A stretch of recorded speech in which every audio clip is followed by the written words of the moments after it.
Hey guys, and welcome back to another episode of my Trove News series. Now, I know the subject is a couple of weeks old. However, if you haven't been able to tell by now, my summer this year has just been absolutely crazy. But I do finally have enough time to come back around and talk about this topic, and that is the PTS patch that was released on June 30th. Now, I did actually stream this new PTS patch the absolute second it came out. I was one of the first people to actually test this. Not on the Asian servers, I know that stuff was leaked a couple days before, but the exact second it was available to everybody else in the world, I was there streaming it. I think I streamed and covered it for about 4 to 6 hours, so if you do notice some random things on the screen, that's just some stuff from my Twitch channel when I covered the subject, and that's the footage that I'm taking from right now. Also, I am going to split this up into a couple of videos just because this patch was so massive that if I talked about all of it in one video, it would be like an hour-long video, and I don't think anyone wants to watch an hour-long video, so I'm just going to cut it down to about 10 to 20 minutes per video, and however many subjects we can get in from this patch into that, 10 to 20 minute time frame.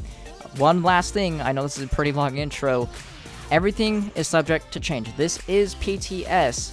So everything is subject to change. I'm going to try to avoid any specific numbers because no number is concrete yet. Also, this is literally the first iteration of the next patch that they released. This is their first build that they are able to release to the public. There are still a lot of stuff missing. They only really covered the main bullet points of the next patch that's coming out. They got the Reforging in there, they got the Shadow Towers in there, they got, a few, like the main the subclasses, the main things. There are a lot of stuff that is actually missing. So whenever you hear me or anybody else, especially for some reason, a lot of people think they know what they're talking about when it comes to this PTS patch. This patch is the first iteration. So if you see somebody say, hey, this is going to be the next maximum PR in the next patch, they are actually dead wrong, because there are a lot of things coming in the next patch that attribute to PR that we haven't even seen yet. Now, I know with Mastery, they're updating the Mastery to Mastery rank 500. That's easy to tell how much we're going to get from that, because of, it gives 2 PR per Mastery point. However, we haven't seen how many dragons we're going to get before the next patch. We have an estimate of about 10. However, we don't know exactly how many. Also, we don't have, everyone doesn't have 21k PR on the PTS, so, all the subclasses don't have maximum values yet, because actually, if you did not know, we will cover this when we cover subclasses, definitely not this video, but subclasses actually scale based off both your level and your PR, so, no one has the maximum PR on PTS on every single class to test it with every single class, so those values are wrong too. Also, I'm just going to name a couple things. I'm not going to go on too long about this. There is the Forge Soul system that's going to be implemented in the next patch, which we have no idea what it's going to do, how much PR it's going to give, none of that. All we know is that it's going to buff our weapons, and that is it. Zero clue about anything that's going to happen with it. So, and that's only what we know so far that's not in this PTS patch. So, again, if you hear me or anybody else talking about a specific number, it is dead wrong. Don't listen to them. They might have the right intentions, but it's just wrong information. So always keep that in mind. And let's finally get into the subjects that we're going to talk in this video, and that is the Trovian Atlas and the new gem forging system. So first off is the Trovian Atlas, and I love this new system. It is absolutely amazing. Now, if you don't know what the Trovian Atlas is, you can see it on the screen. This is the new portal system that is going to be implemented in the next patch. Now, this kind of came out of left field. This was held in secrecy forever. No one knew about this. We knew about it a couple of days before the PTS patch came out, like I said, but before then, no one knew anything about this like we did with the Shadow Tower bosses and the gem forging. They spoiled those. This is absolutely amazing. If you see on the screen right now, what this does is it's one central thing. It's called the Trovian Atlas. It's like this rotating cubish system, currently only found in the hub on PTS. However, by the time it comes out on live, it will most likely be able to be recreated through, like, the Adventures Crafting Bench or something like that.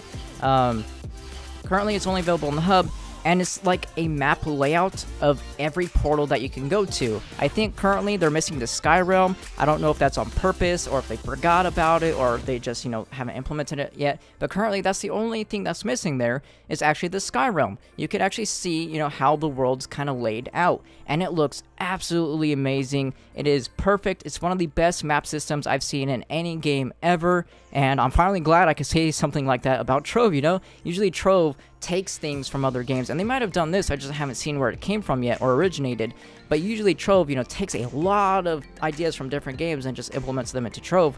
This is actually something that I have never seen before. It looks cool, it looks amazing, it's going to be very convenient, and all around, I just absolutely love this new system. If you don't, for some reason, the pre-existing portals will still function 100% like they should. You know, if you go through a U9 Prime portal, you will still go to a U9 Prime world in the next patch. And also, the Atlas is not yet available for personal placement on PTS. However, like I said, by the time it's out on live, it will most likely be available for personal placement, meaning you can put it in your club world, because right now you can't, and I really hope that you can before it goes out on live, because this thing is like the first animated object in the game, I believe. I know we have like the fire turret, which is kind of animated. I think it does like a little pulse whenever it shoots a flame, like it kind of like scrunches up and puffs out a little bit. I think, I could be wrong about that, but this is one of the first animated objects in the entire game, and it looks amazing for a centerpiece in a club world hub. You know, you take the portal to a club world for the first time, and you're greeted in the center, you know, the centerpiece of this amazing hub that you see is this, you know, animated, rotating block with like a sun and all that stuff going around it, and it just looks absolutely cool. So I really hope that they can get that out before it goes on live. Considering we have like 2 months, I'm pretty sure they could do that, you know?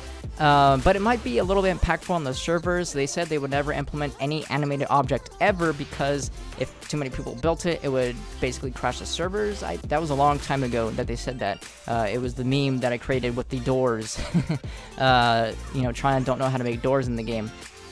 But yeah, hopefully that can be actually implemented, and maybe eventually we can actually get doors. That's actually a really long time running meme in the game. And then, so that's the Trovian Atlas. Absolutely amazing. I would 100% agree with it.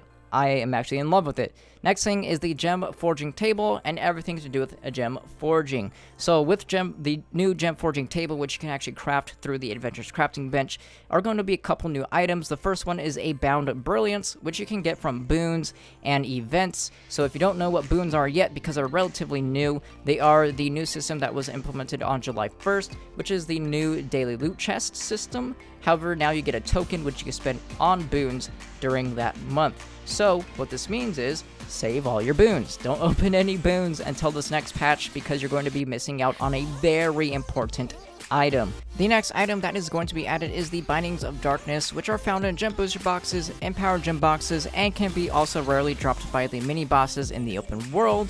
If you've been skipping them, you've been doing it wrong in the first place anyways, so make sure you start killing them now, and especially in the next patch, to get these new Bindings of Darkness.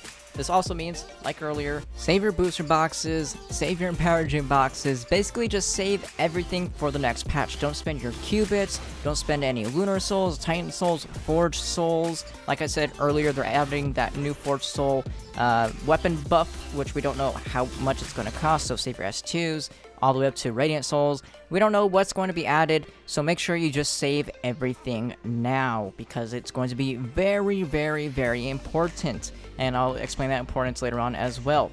So what these two new items are actually going to be used for is 4 new recipes involved in rerolling and buffing your pre-existing gems.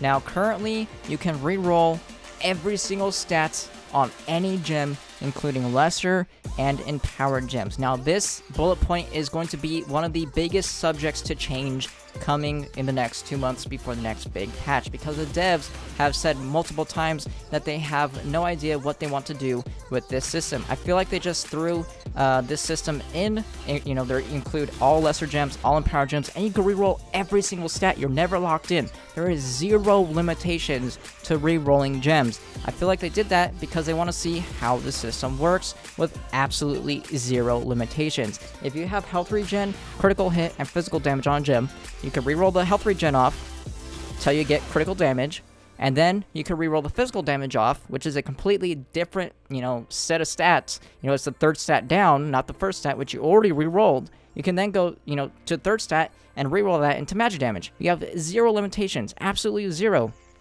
So what I believe is that they're just going to add this system, you know, put no limitations, see how it works. Does including lesser gems hurt the game? Does lesser gems help the game? If it helps the game, then we would look at how many stats should we allow the player to reroll. You know, should it increase in cost every time? Right now it doesn't. It only costs a set amount of items per reroll, so you can, every time you can afford it, you can do it. There, you know, in Diablo, for example, the gold increases, the amount of materials you need increases every reroll. Right now in Trove it does not. You know, should we limit it to just one stat, like in Division and Diablo? You know, you reroll that one stat and then it locks. Currently, we have no way to tell how it's going to work. That is why, like I said at the beginning of the video, I tried explaining it with great detail. Everything is subject to change, especially at this point, because the devs have said multiple times they want to keep it to only empowered gems. They want you to only be able to reroll one gem, so that way if you get a near perfect gem, you can then make it a perfect gem instead of just making any old gem the best gem ever, because currently that is actually what you can do, which, I don't know, I'm actually kind of liking it now because it completely eliminates RNG. I'll go over that in a little bit more detail later on, but let's continue with actually explaining this system. So including rerolling anything with no limitations, there also is a system where you can increase your stats on every single gem until the maximum amount of stats has been obtained. So you can literally make a perfect gem now, which is currently impossible. Now I know there's going to be someone in the comments saying it's not impossible to get a perfect gem, it's just highly unlikely. You are technically correct, however realistically you are dead wrong. It is statistically impossible in the real world to ever receive a perfect gem with the current system, because it is in the millionths to I think even the billionths of a percentage to actually get every single stat to roll perfect on a gem currently. It is realistically impossible. There is no denying that. There is no arguing that. It is mathematically proven to be impossible. That is why it's called statistically impossible, you know? And with the next patch, you can, all 9 gems, make them perfect. You can keep rolling up the stats. It's going to cost a lot of, you know, a lot of time-consuming items, but eventually you'll be able to make every single gem a 1755 gem, which is actually buffed in the next patch, by the way. 1755 isn't the max amount of stats because they're actually gaining stats, which they didn't talk about in the patch notes, which I'm kind of sad because, you know, they added more stat rolls onto empowered gems and lesser gems, and I think they roll up to like in the 2100s. I kind of forget because, again, this patch was actually a couple weeks ago. So, you know, we're going to get more and more stats, and you can make the worst gem ever a literally perfect gem. Now, this is going to be a time-consuming process, and also anyone who has been saving up their souls and boxes will have a huge advantage for the next patch. Like myself, I haven't opened up empowered gem boxes or gem booster boxes in a while. I haven't spent any Titan souls or lunar souls in nearly a year just because I haven't had anything to use them on. So someone like me is going to be able to go into the next patch with a huge head start. I'm going to be able to upgrade my gems instantly to a certain degree. I'm not going to be able to max them out instantly because that's going to take a very, very, very long time, but I'm going to have a huge advantage over someone who hasn't. So if you are one of those people that hasn't started saving up yet, like I said earlier, start saving everything now. I don't care how enticing the next empowered gem box feels, it is only going to hurt you if you buy anything or open anything now. Even if you go and farm U9, I'm sorry if you just hit 10k PR, but technically it is better for you to stop and save them. Now, I'm going to be realistic here. If you're only 10k PR, still open your U9 boxes because that's going to help you farm faster. However, once you get to about 16k PR, if you're 16k PR or above, maybe 18k PR or above, because that's still technically low level, you will want to start saving your gem boxes, everything. Don't open anything from then on. So, with this new system, you being able to literally max out every single gem you own, it means that getting godly rolls on gems is actually no longer a necessity to get good gems, because eventually you will be able to make every single gem you own literally perfect. However, it is going to take around a year for one class to have all 9 gems being perfect, and also bonus rolls still do cut the amount of materials you'll need, because the closer you are to that max stat, the less times you're going to have to increase the stats, you know, which is a very time-consuming process. So, you know, it's still a good idea to get some, or aim for some amazing gems, but this system does completely eliminate RNG in the long run, which is why I currently believe that is actually a good system, because there will be no excuse of RNG.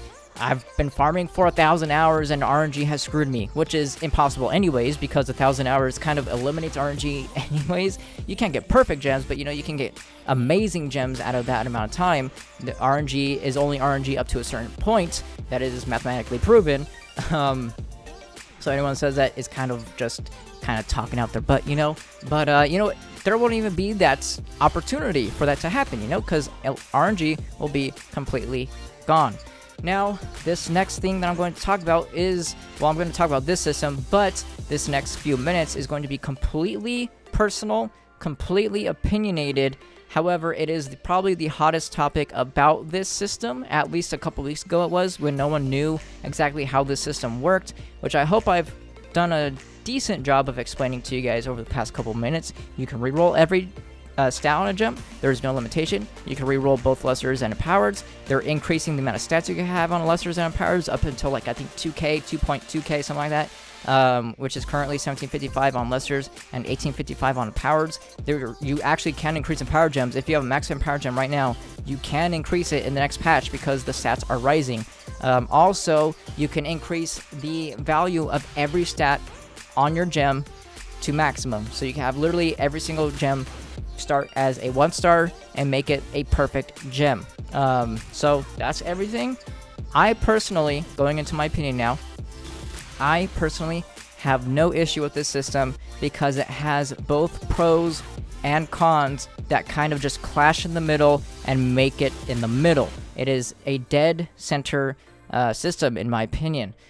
Eventually, so this is like a con-ish pro. Like I said, it's kind of just in the middle.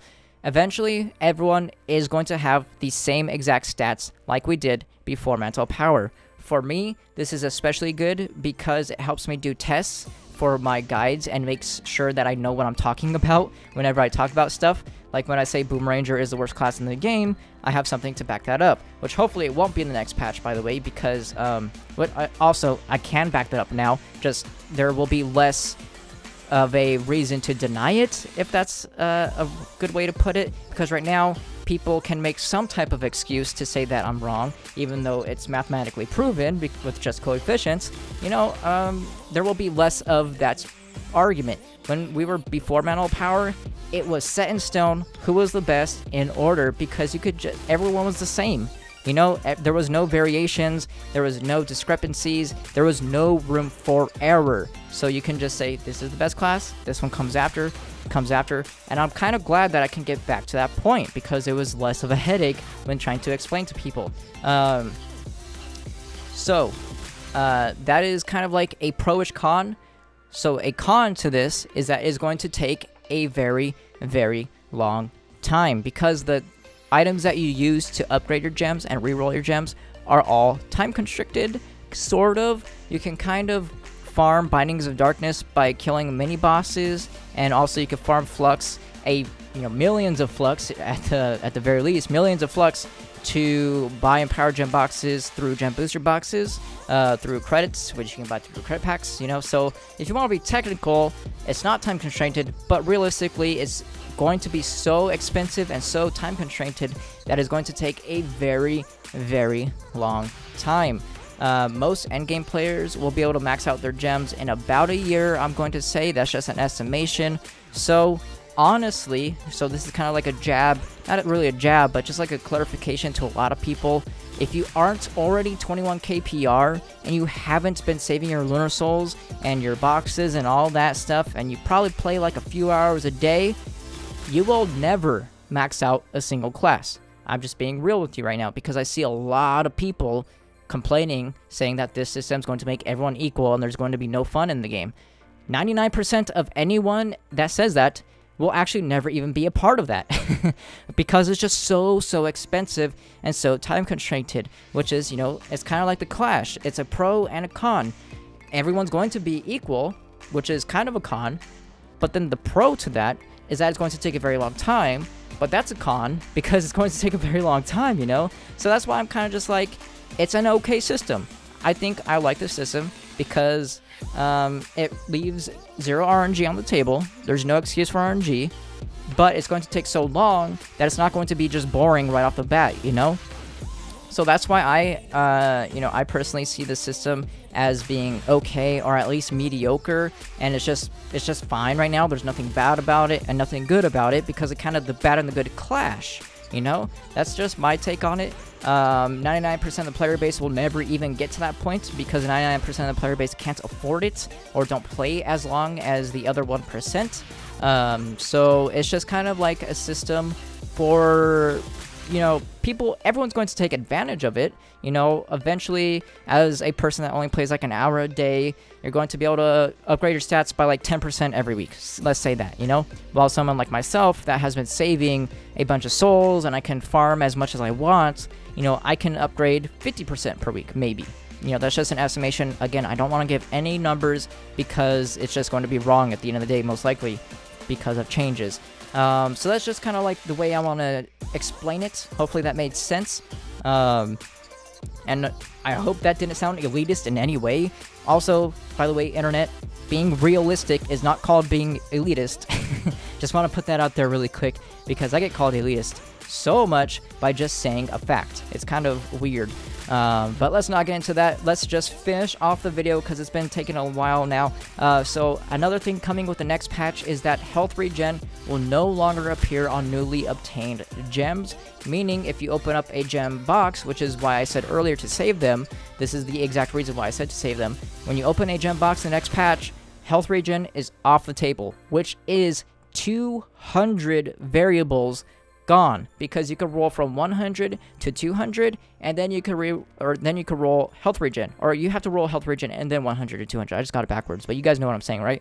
So that eliminates about 200, it's a little bit more, but 200 variables off of gems, which is a lot of RNG. That is one of the reasons why it is statistically impossible right now to get a perfect gem, because there's just so many variables. So that's going to help with RNG. That's why you want to save your boxes right now, because right now health regen is worthless, which, by the way, again, for people thinking they know what they're talking about, health regen is actually going to be most likely buffed in the next patch to be life leech. Considering they're taking health regen off gems, that means one of two things. Either Life Leech is going to be extremely powerful because they're not taking it off of gear, only gems. So Life Leech is most likely going to be powerful enough to where you only need it on your gear, or they haven't come up with the solution to health regen, so they're just removing it from gems to help with RNG, and then they'll figure it out as they go along. So there's two things right there that can happen. I'm going with the first because they've already said they want it to be Life Leech like a million times, and we're just going to have it on our equipment, you know? You can put on your hat, your face, and I think your weapon's third stat, and then that'll be pretty much, and your ring as well, and that'll be pretty much it, you know? Existing gems, however, will still have health regen on them, but also you can upgrade them, so if you want to, you can keep health regen on your gems, and you can make a perfect gem with health regen, or not perfect, but you know, you can max out the health regen if you want. Don't know why health regen sucks so much right now, don't do that, but if you wanted to, you could. However, if you do re-roll health regen off, sorry if I sound a little weird there, if you do re-roll health regen off, you can no longer re-roll it back on. So again, it just makes RNG a lot better, especially considering you can now re-roll your gems. They don't want you to re-roll your gem and get health regen on it, because that'd be extremely demoralizing considering how expensive it is, you know? So that's probably why they took health regen off gems, just because, you know, when you re-roll a gem and you get health regen, you're probably going to rage a lot. I would, because it's completely useless and it's also extremely expensive. So, you know, that's just another reason why save your health, or save your gem boxes. And then finally, the last bullet point of the whole gem foraging system is that they buffed the loot collecting of leveled gems to help recover the cost of leveled up gems, meaning the higher the level of gem, the more dust percentage that you spent on the gem you will get back when you deconstruct it. Now, in my opinion, this is sort of a non-important thing out of everything. It's like the least important, because there's a couple things, in my opinion, why. The first thing is that if you leveled up a gem, you most likely won't be deconstructing it, because why would you level it up in the first place, you know, if you just wanted to deconstruct it at the end of the day. And two, for the most part, every gem can eventually be maxed out. Now, this doesn't count towards 2-star and power gems, I believe. Now, I didn't test that out, but I don't think that 2-star and power gems can be maxed out if you upgrade the stats on them, because they did start as a 2-star. I could be wrong about that. I didn't have enough dust on PTS, or the gem, actually. They gave us 1,000,000 dust, but I didn't have the gem to test that out with. But so I could be wrong about that, but let's just go with it. And if you're like myself and you have a 2-star class gem on my gunslinger, you know, you guys seen that gem, I had to level that up to level 25 because it's my best class gem. In the next patch, all I need is a 3-star, and I can reroll every stat off of it. I can max it out, you know. There's no RNG involved, so all I need is a 3-star, meaning I can finally deconstruct my 2-star that I have had currently and get nearly all my dust back. It's not a full refund, but it is actually nearly a full refund if you have a level 25 gem, because again, the higher the level, the more dust percentage you get back. And I think it's like 90 to 95% you get back on your dust. So everything I spent on that gem, while the boosters are wasted, the dust I will get back from that one gem. So that's pretty much the only use that I personally see out of it. I'm pretty sure there's more uses that, you know, that are very obscure and very specific to a specific person. That's why, me specifically, the only thing that I could come up with is like my class gems that I have that are only 2-stars, because that's the best I can get, you know. And eventually I'll get them 3-starred out, and then I could just upgrade that 3-star that I find, and then I can just deconstruct that one for a full refund of dust. So I mean, it's a good change. It's not bad, you know. It's not a bad change with that little voice crack there. There's nothing bad about it. I just don't see it being used too much. That's all. I do completely agree with it. It's fine. It's just fine. So we're coming up to a pretty long video, and that was only gem forging, like I said. So that's why I did want to split the videos into multiple videos. And if you did stick around, I appreciate it very much. And that is going to be it for this video. If you enjoyed the video, make sure you give it a like, and if you haven't yet, click that subscribe button plus the bell next to it so you can be notified whenever I upload a video. If you would like to further support the channel, make sure to check out my Humble Bundle affiliate links in the description below. I hope you guys enjoyed the video, and I'll see you guys next time.